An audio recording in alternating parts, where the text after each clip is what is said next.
I am going to tell you about the demise of the American Empire and how it was predicted in this book, The Fourth Turning, by Neil Howe and William Strauss.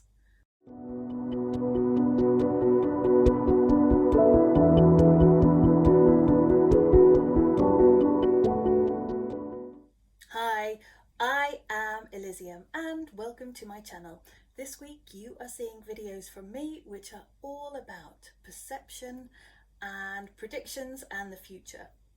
But before I get into that, I think it's time for me to share with you an excellent meme on this subject. So here we go. I love it. So just in case you can't read it, the text says, I only had enough room to go up to 2012, and then the other guy saying, ha, that'll freak somebody out someday. So this is the idea that, according to the Mayan calendar, the world was going to end in 2012. And did it? Well, it certainly changed. And actually, that's the subject of this book. It's all about the fourth turning. The fourth turning was published in 1997, so 25 years ago, and it was published by Neil Howe and William Strauss. And what these guys did when they put their head together was miraculous. They brought into focus this theory that time is made up of turnings, generations between 80 and 100 years, and that there are 4 of these ages that link together to create a larger cycle. So these cycles repeat inside larger cycles. They all follow a very similar pattern. So the first turning is, and I'm reading for you, a high, an upbeat era of strengthening institutions and weakening individualism, when a new civic order implants and the old value regime decays. The second turning is an awakening, a passionate era of spiritual upheaval, when the civic order comes under attack from a new values regime. The third turning is an unraveling, a downcast era of strengthening individualism and weakening institutions, when the old civic order decays and the new value regime implants. And the fourth turning is a crisis, a decisive era of secular upheaval, when the value regime propels the replacement of the old civic order with a new one. So, learning that the fourth turning is a crisis makes this a fairly interesting thing to have a look at a time when we are in a massive amount of global change.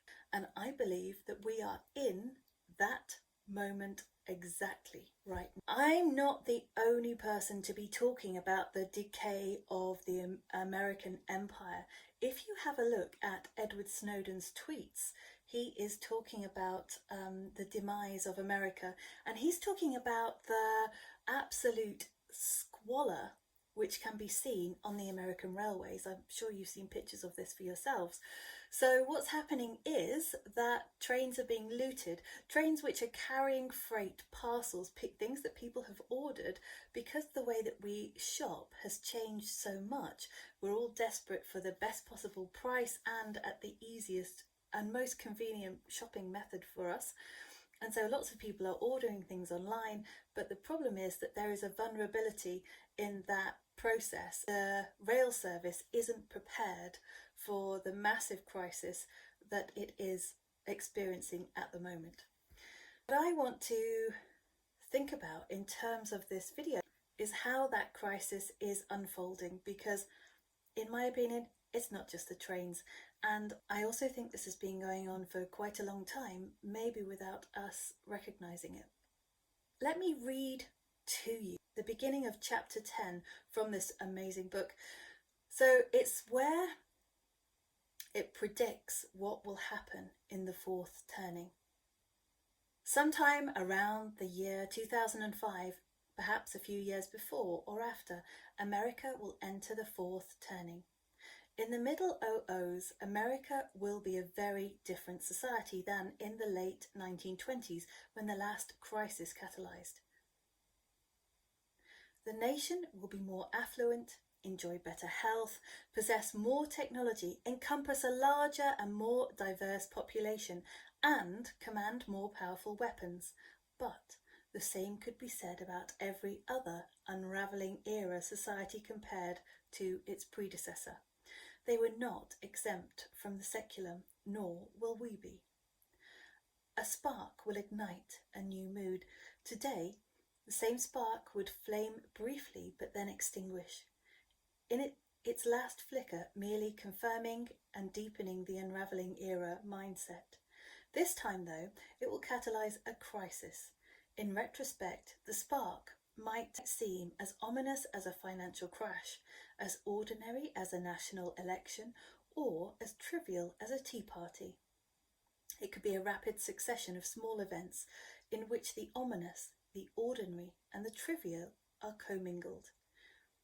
Recall that a crisis catalyst involves scenarios distinctly imaginable 8 or 10 years in advance. Based on recent unravelling era trends, the following circa 2005 scenarios might seem plausible. Beset by a fiscal crisis, a state lays claim to its residential's federal tax monies. Declaring this an act of succession, the president obtains a federal injunction. The governor refuses to back down. Federal marshals enforce a court order. Similar tax rebellions spring up in other states. Treasury bill auctions are suspended. Militia violence breaks out.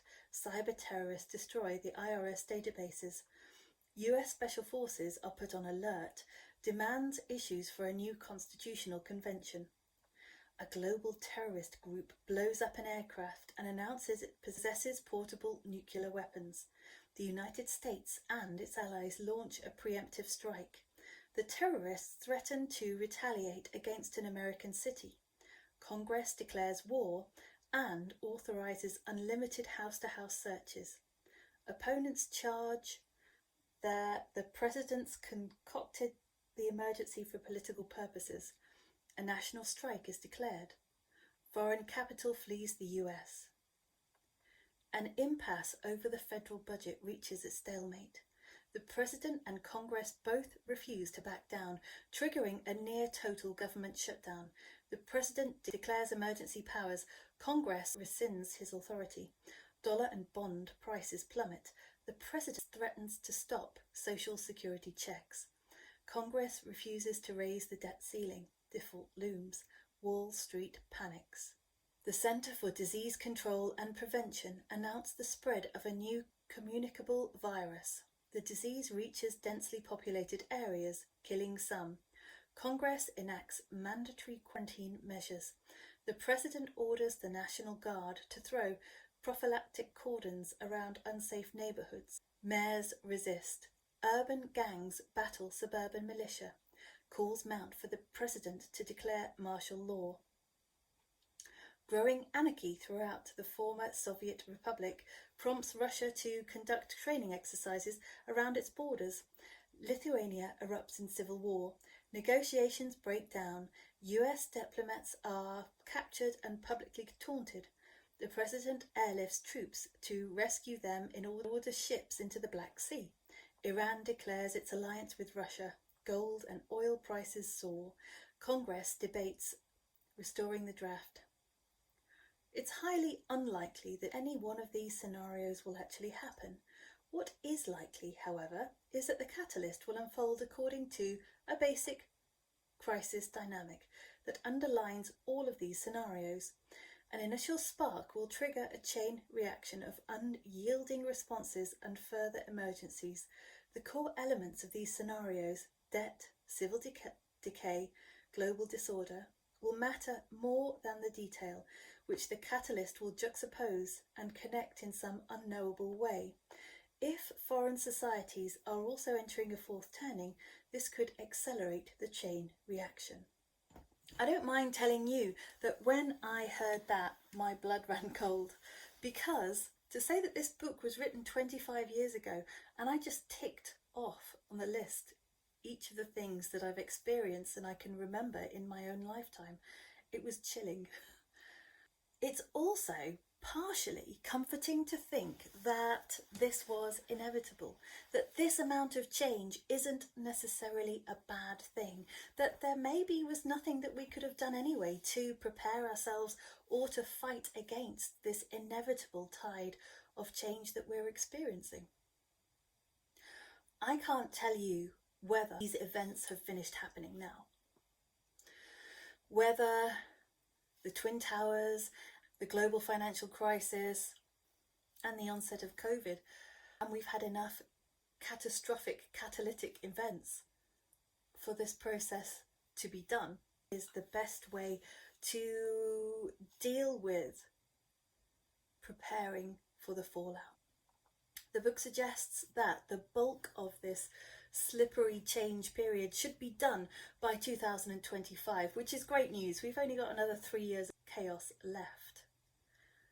But there could be other effects, further impacts, and that's why my video from a couple of weeks ago was talking about societal breakdown, the breakdown of government and economic crisis. And in my opinion, all of these things are potentially attached to this process that we're going through now. I could be wrong, but if you are prepared for that to happen, then what's the worst that's going to happen? You're ready and you didn't need to be. If you're not prepared for that to happen, then you're in a situation where the change could catch you unawares and you could find yourself in a really difficult situation. So once again, I'll reiterate that I was suggesting that you make sure that you have food and a means of growing, or a stash of dried goods, for example, that you can rely on if there is a problem in the supply of food, that you have enough drinking water to last you through, and that you have a means of heating your property and protecting yourselves.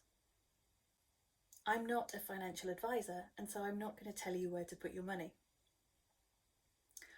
But what I would say is this is the whole reason that we have spent such a long time developing Utopian as a solution for the worst case scenarios. If the world's economies broke down tomorrow due to inflation, hyperinflation or deflation, then Utopian and the virtual currency Salt and Pepper offers an alternative.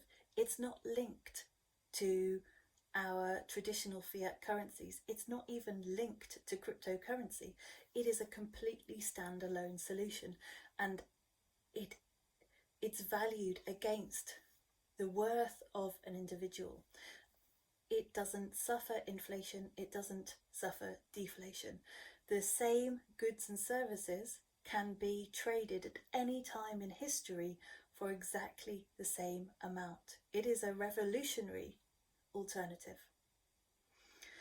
Now, if you haven't watched the video on Salt and Pepper, then I implore you to go and have a look. And in fact, I will stick the link down below just to make sure that you can find it.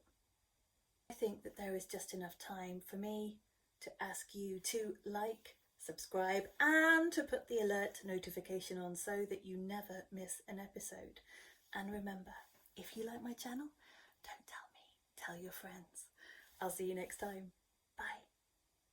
Bye.